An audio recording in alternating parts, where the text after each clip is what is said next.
Hello, this is Dennis Landy. It's October 4th, 2024, about 24 hours since our last video, where we have begun integration of ChatGPT into ComponentPen.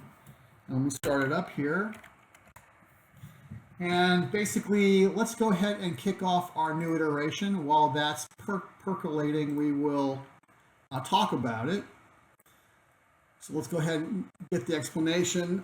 You'll see that the interface has changed. Instead of having just a Radgen text area here, I now have a Radgen HTML editor to basically display a nicer formatted content. However, ChatGPT really wants to return the data in Markdown format, which is great. But Radgen does not have a Markdown editor. It does have a HTML editor, and here it is right here with the beautiful content. And so how can we connect the dots? Well, there is a, let me start from the beginning. Basically, I've got stream chat completions working here. I needed a different NuGet package. Instead of the OpenAI NuGet package, I needed the OpenAI.ChatGPT NuGet package, and that gave me this function here. And basically you can see that there's really nothing to it. It's now returning the data in chunks. We're adding incrementally to code explanation.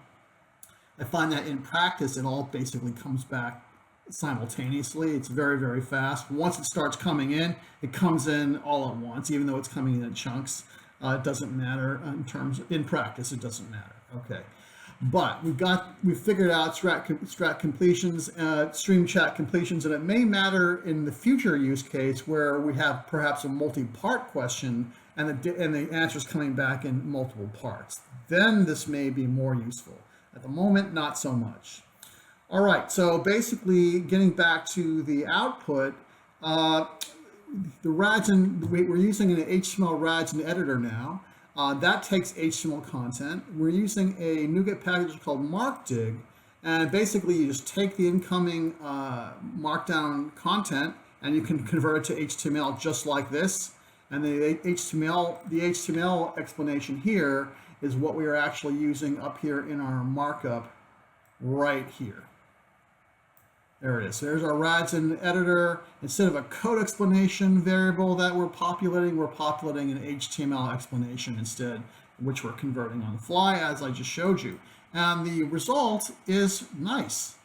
It's very nice. So here is our the same output as before, but it's smarter. One other benefit of using the correct NuGet package is instead of using the ChatGPT 4 version, we can use a ChatGPT 4.0 version, which is much smarter.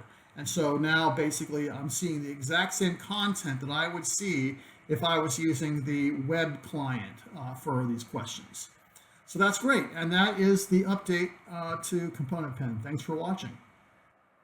One final note, you can find this source code in my repository on GitHub. It's named rebel.alliance.componentpen.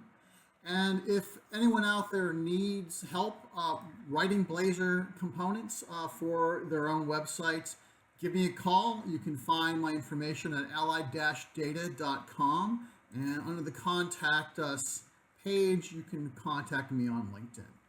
Thank you. See you next time.